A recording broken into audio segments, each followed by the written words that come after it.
What happened? How's it, guys? This is Dayvy, FPL, and welcome back to the Fantasy Premier League video here on my channel. Now in this video, I'll be taking you through the transfer plan for the ultimate game week 38. So yes, the last game week of this season is upon us for the 2023/24 season. So the last transfer plan video we're going to be doing. So if you guys are pumped for the upcoming final game week of the season, if you're not happy with your rank, one final game week to try and improve it, and a lot can change within those fixtures. So in this transfer plan, I'll be going over the penultimate game week first, taking a look at halfway through double game week 37, how the team is looking, and how that overall rank is looking as well. Then I'll be jumping into all that goodness for how the team selection currently looks for game week 38, with one free transfer and quite a bit of money in the bank. So F's and chat for the last transfer plan video of the season. Sit back, relax, and let's get straight into it. So before we go over game week 38 and get too sad about the kind of FPL season ending, let's go over double game week 37, and luckily it's a happy game week for my team as I've seen a green arrow to 4.1k. So entering into this upcoming game week around the 7k mark, I was targeting a top 5k finish by game week 37, and that's exactly what's happening at the moment. Now we still have a ton of fixtures to come. The Liverpool vs Aston Villa game coming up tonight. Ownership though shouldn't be too high in that fixture. And then Spurs Man City coming up tomorrow before the final two games of double game week 37. So in terms of current points, 81 points with the bench boost active, an overall rank of about the 4k mark as mentioned, and the overall points of 2,464. Now for the upcoming game week 38, I've got one free transfer and 4.1 in the bank, so a big upgrade can be made if you want to do it. Now how is your game week currently going? Comment it down below. And what's that overall rank looking like, and what's the end goal for game week 38? So I mentioned that the bench boost was active. We're currently on 18 points total, with Onana and Garnacho still to feature. But with United's current form, that's probably going to be about 4 points. Now I asked this over on Twitter earlier today, but what would you guys consider a dub for the bench boost? I've always been around the 15 point mark, but that might be approaching 20 points at the end of the day. So the majority of those 18 points came from that Arsenal clean sheet, with Gabriel picking up an extra bonus point. Now we were looking at a few other alternatives to Gabriel, such as a Tarkowski after that Everton clean sheet and 3 bonus points. I was quite nervous about not going for him, but luckily Gabriel managed to clutch up 1 extra bonus point, take him to 7 total. I was super nervous though, because if United did score, my bench boost was basically a disaster, but 13 points just from those 2 players was quite decent. Then the opposite end of that fixture was Onana and Garnacho. It was a little bit of a pity for Onana. He racked up 5 saves, 1 off an extra point, but 3 points is probably the expectation out of that Arsenal game. Then with Garnacho, as soon as I saw that Bruno wasn't in the squad, his attacking threat kind of went down drastically, so he ended up on only 2 points. Now overall, not the worst game in the world, had a few kind of shots, but no real end product. Let's see if we can do anything against Newcastle. Now kind of talking about Bruno there, if you guys did see, wasn't even in the squad for the Arsenal game, potentially going to miss the Newcastle game as well, so quite lucky I went with Garnacho over him. So 18 points total, I consider that to be probably a dub, but getting over the 20 point mark will be quite nice. In the comments down below, I don't want you kind of cheaters who put a Son, a Palmer and a Foden on your benches. If you guys had to go for your most realistic bench, how many points did you guys score? Now my starting 11 also did pretty well. Unfortunately though, Petrovic lost their clean sheet, but he still has that Brighton fixture coming up. So let's hope for some more returns other than the 1 pointer. Now back line, starting off with Pedro Porro, wasn't the high scoring kind of Spurs defender that was fun to defend, but a goal from him was mighty lucky after losing their clean sheet. So 9 points I'll definitely take, as against Man City I can't see too many points for the Spurs assets, but stranger things have happened. Then Dan Burn unfortunately also lost their clean sheet. He has United coming up away from home. Do I see many kind of points coming from Dan Burn? Potentially not, but let's see what happens on Wednesday. Now the star performer of our game week and probably the biggest luck factor has been our defender picks, and this week it was Guardiola with 21 points. So yes, 2 goals in that win against Fulham. Throwback to kind of Ben White a few game weeks ago, and he still has the Spurs fixture coming up. So yes, a lucky pick, but I mean the Guardiola form has been pretty strong, and I see that a pick from kind of the game week 30 wildcard, when most wildcarders in game week 35 went for Edison. So let's see what Guardiola can do against Spurs coming up tomorrow.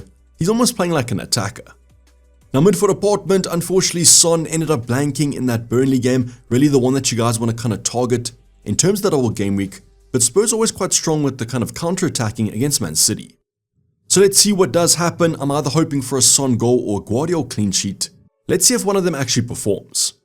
Then Cole Palmer managed to get 6 points in the first game. Now this came from the assist for the first Chelsea goal, but recently Cole Palmer hasn't been on the end of too many attacking returns. So from being the main talisman for Chelsea, his form has dropped down slightly, but he's still a great asset to own at his price point. Then Gordon, also another popular kind of option, unfortunately blanked in that first game, but with United's defensive form at the moment, I'm sure you can get something in that fixture. Then the final option, Phil Foden managed to score a goal in that first fixture, and I can see Man City scoring a few against Spurs tomorrow. But this midfield 4 was very kind of template. If I was to free it, I probably would have gone for this midfield 4 as well. So the effective ownership is pretty high on all these assets. Now speaking about kind of high effective ownership, I think Erling Haaland had 195% of effective ownership, so net gains from him were basically zero. Now he ended up blanking in that first game but did have a few chances, but like with Phil Foden, can see him doing quite well against Spurs tomorrow. Then Nicholas Jackson continued on his goal scoring way of things. Unfortunately though, the yellow card he picked up after scoring, I think cost him about 3 points in terms of bonus. So I just wish that he didn't get that yellow card, as we would have been looking at a few more points. His ownership might be high, but still some gains to be made.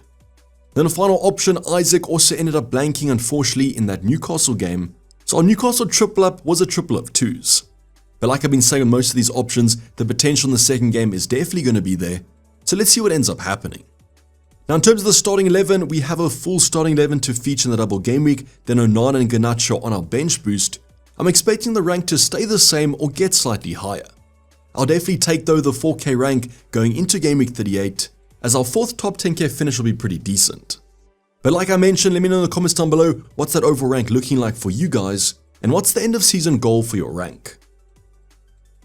But now let's go over my game week 38 team selection, currently my ultimate team selection with 1 free transfer and 4.1 in the bank. So with no moves made yet, I'll discuss that in the next talking point. Now you guys would have maybe seen this in my final team selection last week, but I've actually made some changes to that team. So on our bench, unfortunately I'm going to have to bench Pedro Porro. So yes, against Sheffield United, one of the worst attacks in the Prem at the moment, but I just feel like out of my defenders, he's the one to bench potentially. This is also an away game, so even though Sheffield United will probably be relegated, I'm pretty sure they'll score in front of their home fans, and that Spurs defense hasn't been that watertight recently. So yes, the benching points might be there even with Garnacho against Brighton, but it is what it is. The 2 options though I'm fine benching are Onana as well as Dan Burn. Brighton have seen a resurgence in kind of form, and that Newcastle defense hasn't been that great with all the injuries, but I am quite worried about Pedro Porro. Now with Onana benched, I've got Petrovic between the sticks. Now Bournemouth at home, I don't own a Dom Slunke, so I'm fingers crossed that there will be a clean sheet. Let's see if Chelsea get back to the way it was a few game weeks ago. But not super confident here, hoping for some clean sheets, but the goalkeeper is probably the weakest position in our starting 11. Now defensive department is Guardiola, White and Gabriel. Now you guys in the comments can let me know, would you bench any of these assets for Pedro Porro? I think these are the most kind of sensible options. All 3 of them have home fixtures, they have the form, and the Man City and Arsenal defense has been rock solid. But it does feel quite wrong benching a player against Sheffield United, so let me know what you guys think about this.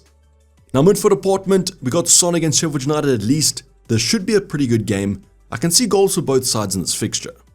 Then Cole Palmer against Bournemouth at home, the last Chelsea home game. He's not going anywhere in my starting 11. Now Gordon might be the only player I'm not super confident about. You guys know about Gordon's away form, so I could actually bench Gordon for Pedro Porro. But I'll discuss in my transfer plan shortly. I'm looking to make a midfielder switch, and therefore Gordon will be benched anyways. Then for Foden, depending on what happens tomorrow against Spurs, I'm pretty sure the kind of title race will come down to the final day, and I can see Pep going with his strongest starting 11, which includes Phil Foden and Guardiola. Now West Ham have also been a side that are shipping goals at the moment, and at the Etihad, I can see quite a few for Man City. Now talking about that kind of game, we're going to be going for Erling Haaland Campsy once again. That West Ham game is just too hard to ignore. Now even though there might be some rotation here with the FA Cup in mind, I doubt it will happen, and therefore Erling Haaland's the sensible option to go for. But yes, definitely the boring pick. If you guys do want to go for someone differential, make up some space in those mini leagues and the overall rank, there are a few other options you guys can look at. Now Jackson against Bournemouth, strong kind of form at the moment, and that's why I'm pretty confident about starting him in game week 38. Same could be said about Isaac, especially with Callum Wilson potentially being out for game week 38. He's a no-brainer if he's on penalties. So this starting 11, as you guys can see, the defensive department, the midfield and the forwards all look pretty strong. So what would you guys suggest for a 1 free transfer and 4.1 in the bank? You guys are probably in the same dilemma as me. The team looks good, but you guys have to use a transfer. But burning one in game week 38 could be quite a play. But going on to my transfer plan, and I've already kind of alluded to the fact that I'm looking to make a midfielder switch, and that's going to be for an Arsenal asset. I will be buying into this kind of title race to the final day of the season, and therefore I'll be going for Saka from Arsenal.